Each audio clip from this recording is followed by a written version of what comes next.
Querido irmão, querida irmã, é o terceiro domingo da Quaresma. A leitura, o evangelho desse terceiro domingo é João capítulo 2, versículo 13 até 25, aquele episódio da purificação do templo.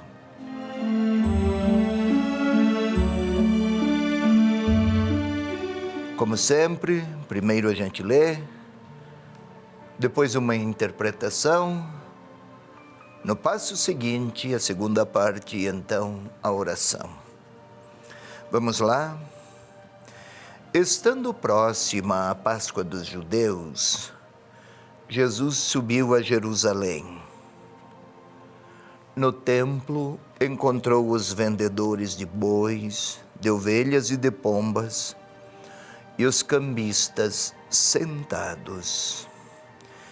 Tendo feito um chicote de cordas, expulsou todos do templo, com as ovelhas e com os bois. Lançou ao chão o dinheiro dos cambistas e derrubou as mesas. E disse aos que vendiam pombas: tirai tudo isto daqui. Não façais da casa de meu pai uma casa de comércio. Recordaram-se seus discípulos do que está escrito: o zelo por tua casa me devorará. Os judeus interpelaram-no então, dizendo: que sinal nos mostras para agires assim? Respondeu-lhes Jesus: destruí este santuário e em 3 dias eu o levantarei. Disseram-lhe então os judeus: 46 anos foram precisos para construir este santuário, e tu o levantarás em 3 dias? Ele, porém, falava do santuário do seu corpo. Assim, quando ele ressuscitou dos mortos, os seus discípulos lembraram-se de que dissera isso, e creram na Escritura e na palavra dita por Jesus. Enquanto estava em Jerusalém para a festa da Páscoa, vendo os sinais que fazia, muitos creram em seu nome. Mas Jesus não tinha confiança neles, porque os conhecia a todos. E não necessitava que lhe dessem testemunho sobre o homem, porque ele conhecia o que havia no homem. É esta, meu irmão, minha irmã, a palavra para esse terceiro domingo. Vamos recordar. No Evangelho de João, capítulo 2, versículos 1 até 12, Jesus estivera em Caná, na Galileia. Lá transformara água em vinho. Vinho é símbolo de amor. Água transformada em vinho, eles não têm mais vinho. Assim a mãe de Jesus, eles não conseguem mais amar seu Deus. Agora vai ao templo, em Jerusalém, a 100 quilômetros. No episódio seguinte já é a 110 quilômetros aproximadamente ao sul. O evangelista não quer descrever fatos segundo a sequência imediata de um para o outro. Ele pretende retomar aqueles eventos da vida de Jesus que ajudam os leitores do seu tempo a compreender quem foi ele, Jesus, e sua mensagem de salvação, e ele, Salvador. Então, chegou a Jerusalém. Na Páscoa, a mais importante das festas religiosas, multidões peregrinavam para Jerusalém. Tinha uns 35 a 40 mil habitantes, aproximadamente. Em dias normais, mais ou menos 120 mil habitantes, ou 120 mil pessoas nos dias da Páscoa. Imaginem o que era aquilo. Tudo em torno ao templo. E estando próximo à Páscoa dos judeus, Jesus foi a Jerusalém e encontrou no templo vendedores de bois, ovelhas, pombas, cambistas.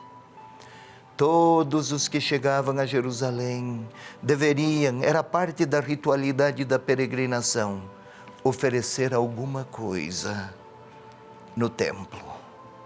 Bois, que eram sacrificados, ovelhas, e os pobres ofereciam pombas. Se oferecessem dinheiro, não poderia ser moedas estrangeiras, então havia o câmbio. Quanta gente ganhava dinheiro com tudo aquilo. E era administrado pelos saduceus o templo. Os saduceus colaboraram, atuaram muito para crucificar Jesus. Diligenciaram junto a Pilatos e as autoridades romanas. Por quê? Porque Jesus questionou. Um pouco mais. Templo é o grande edifício que à época, mais ou menos 120 mil metros quadrados de área construída. Para a época, era imenso, muito grande. Vamos um pouco mais. Havia a parte do templo, antes templo e santuário. Templo era todo o edifício, santuário é aquela parte central onde estamos naquele tempo. Era lá que o sacerdote oferecia os mais elevados sacrifícios a Deus. A parte mais sagrada. Santuário, a parte mais sagrada. O átrio, o que antecede o templo, estamos lá. Lá podiam entrar pagãos, estrangeiros, judeus, homens, mulheres, todos. Depois tinha o novo, após o primeiro pórtico, aí somente judeus, homens e mulheres, segundo muro que separa. Depois tinha mais um, somente os homens. Mulheres e crianças não podiam entrar no terceiro desses átrios. Depois tinha mais um, somente os sacerdotes. Depois tinha mais um, o último, 5 muros de separação e classificação de pessoas diante de Deus, que era só o sumo sacerdote e uma vez por ano. Todos ofereciam sacrifícios e a movimentação financeira era imensa. Havia o comércio fora do templo. Não foi este que Jesus repreendeu, não. Mas havia o comércio dentro do templo. A casa de Deus era um centro de muitos ganhos. E Deus não era um Deus compassivo, não era apresentado assim misericordioso. Observemos aqui, só um dado que pode passar em branco a nossa análise. Estou no versículo 16. E disse aos que vendiam pombas: tirai tudo isso daqui, não façais da casa de meu pai uma casa de comércio. As pombas era a oferta que os pobres poderiam oferecer, de custo menor. Tirem tudo isso daqui, explorar especialmente os pobres. É tão repulsivo para Deus e para o Senhor Jesus, que servir-se também deles para eventuais sacrifícios era uma blasfêmia. Tirem tudo isso daqui. Daí que a reação purificadora. A casa de meu pai é uma casa para que ele mostre sua misericórdia, não que ele ofereça dons a quem fizer suas ofertas sacrificais. Não é um Deus a quem agrada sacrifícios para premiar os ofertantes. É um Pai que, compassivo, oferece suas gratuidades àqueles que estão à procura dele. Vamos um pouco mais. O zelo por tua casa me devorará. Está anunciando devorar, consumir. O zelo pelas relações de Deus com o seu povo absorve-o de tal maneira que será capaz de enfrentar a morte para assegurar que o povo e seu Deus, Deus e seu povo nunca estejam distantes. Que sinal nos mostras para agires assim? 46 anos foram necessários para construir tudo isso, destruir esse templo. Jesus não responde destruir esse templo, aquela grande parte, aquele grande edifício, ele não está a falar disso. Destruir este santuário. O santuário dentro do templo era o lugar do encontro entre Deus e o sacerdote e a humanidade e o seu povo, desculpe-me, aí representado pelo sacerdote. Não é mais numa sequência de muros e separações, mas é uma pessoa, o próprio Senhor Jesus. Ele é Deus que tem expressão, linguagem humana, o Verbo que se fez carne e se pôs entre nós. E é o humano que fala em nome da humanidade a seu Deus. E aí não tem mais muros. Os estrangeiros, os homens, as mulheres, os sacerdotes, o sumo sacerdote, estão todos iguais, estão todos próximos. Levam consigo uma dignidade fundamental, a de serem escolhidos por Deus. Tudo o mais não diferencia e não distancia uns dos outros diante dele.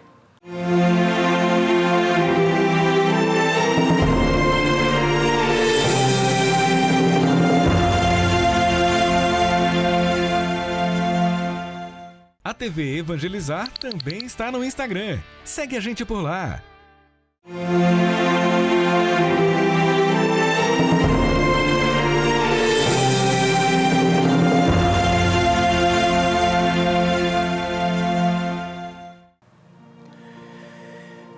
Querido irmão, querida irmã, vamos à leitura orante, agora sim, oração. Nesse programa, leitura orante da palavra, a segunda parte.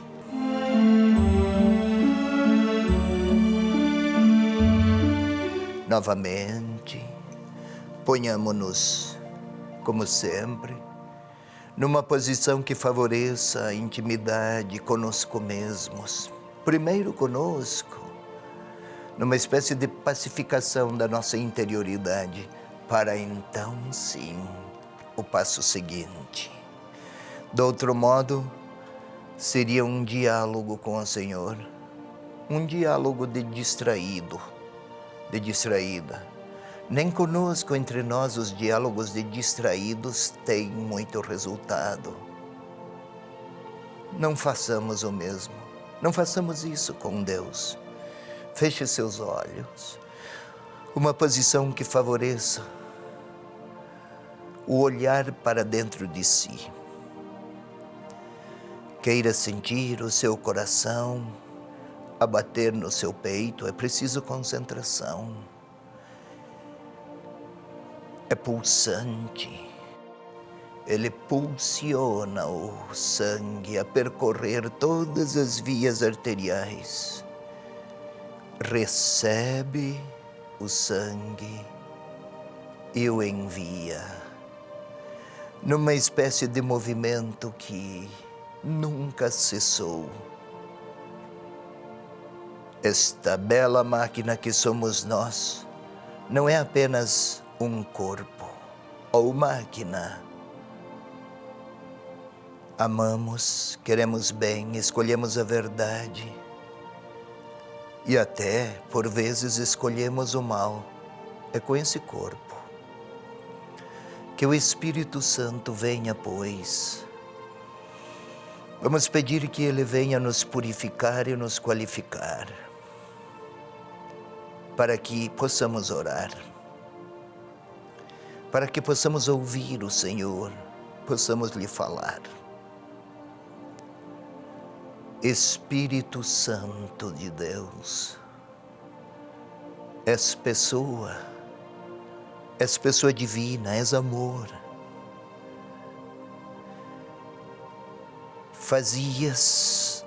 Sustentavas Jesus Cristo quando Ele curava, quando Ele falava, quando Ele perdoava. Sustentavas a pessoa de Jesus quando acolhia pecadores, coxos, míseros, leprosos, aqueles que ninguém amava, Ele amava. Estavas lá com Ele e o sustentavas. Vem agora, Espírito de Deus, sustentar-nos. Sustenta, transfigura e qualifica a nossa inteligência e os nossos afetos, para que possamos ouvir, acolher a palavra. São palavras de Jesus, são gestos do Salvador. Ajuda-nos a aderir a Ele. Glória ao Pai, ao Filho e ao Espírito Santo, como era no princípio, agora e sempre. Amém. Agora, vamos imaginar aquele grande templo, enorme, como os nossos grandes shoppings de hoje, enormes. Muita gente que entra, muita gente que de lá parte. Era assim o templo, àquela época, gigantesco. As pessoas entravam levando animais, eles seriam sacrificados. Havia os pobres que não poderiam comprar animais maiores, compravam pombas. Havia judeus, havia estrangeiros. Na primeira grande praça, átrio, todos. Há línguas diversas, há moedas, o tilintar de moedas, de todas as cores e origens. Há um muro e um portão. Agora somente judeus entram. Mas vamos um pouco mais. Continuam as separações, há outro muro, outro átrio, somente os homens. Vai afunilando ainda outro, menor o átrio, somente sacerdotes. E depois o outro, o santuário. Quanta estrutura, quanta gente. Também por fora, nos muros externos. Quantos recursos e quanto volume de dinheiro. Mas o centro é Deus. E Jesus está lá com os 12 e olha. Ele é judeu. Ele pode passar para o átrio seguinte. Os discípulos também o são. E seguem para outros ainda. Outro átrio. Até onde estão os homens, depois não mais, não é sacerdote. Mas quantos estão enganando, acumulando, buscando privilégios, com o nome de Deus enriquecendo. E há outros que exploram os pobres, vendem a alto preço coisas pequenas. E os pobres querem de Deus também eles as bênçãos, não podem oferecer muito. Eis o Senhor que fica indignado.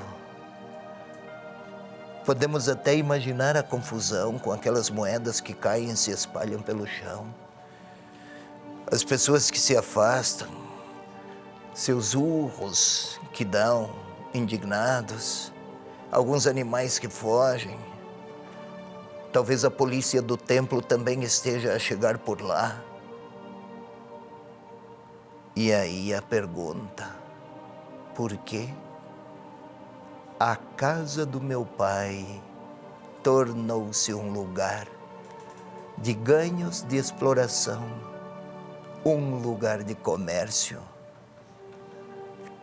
Podemos olhar, talvez, ou contemplar o cenário e dizer que aquele é uma pessoa lunática, esquizofrênica, fanática.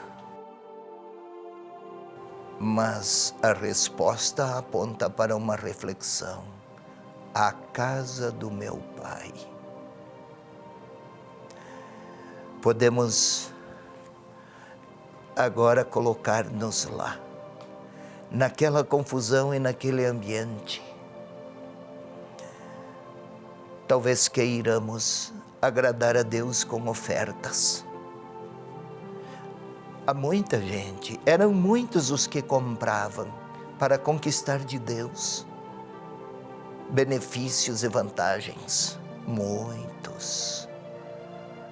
Talvez eu seja um deles, que eu queira fazer com Deus trocas. Eu faço algumas ofertas a Ele e Ele, em contrapartida, atenderá às minhas demandas. Como se fosse com a divindade um relacionamento apenas de uma religiosidade de sacrifícios. Entrego algumas coisas, mas espero muitas outras. E o Senhor olha e olha para mim e talvez diga: o Pai não quer ofertas materiais. O Pai quer o teu coração, a tua liberdade, a tua verdade. Mas é possível que o Senhor olhe para mim e talvez eu queira ganhar alguma coisa com o nome de Deus, explorar ou enganar. É possível que eu o invoque para proteger mentiras e engodos, e Ele olha para mim. Talvez queira que eu derrube tudo isso. Entretanto, há chances. Ele olha para mim e quer dizer mais do que ofertas, mais do que negociações, mais do que reciprocidades de bens materiais. Talvez Ele olhe para mim e diga, até em voz baixa, que eu me deixe amar pelo Pai. O pai ama o seu filho, a mãe ama a sua criança, não porque propõe contrapartidas, porque é mãe, porque é pai. Todavia, Ele pede, deseja, anseia, como o pai deseja o amor do filho, a mãe o faz também Deus. E não é preciso mais o edifício cheio de ritos. É claro, ninguém fala com Deus sem ritos e sem comunidades. Ninguém tem intimidade com Ele se isso não é experiência vivida, expressa. Mas para encontrar o amor do Pai, mais do que conquistar por ofertas, eu preciso, o Senhor deseja que eu busque o Pai na palavra e no olhar do próprio Jesus. É este o templo, é este o santuário melhor para encontrar Deus. Não é a oferta material que define e decide, é um coração livre que se entrega. E então a oferta que faço é gratidão. Faço porque sou grato, não porque quero conquistá-lo. Suas benesses. O Senhor Jesus está a olhar para mim, talvez a pedir: o que vais oferecer ao Pai nesta quaresma? É hora da minha resposta.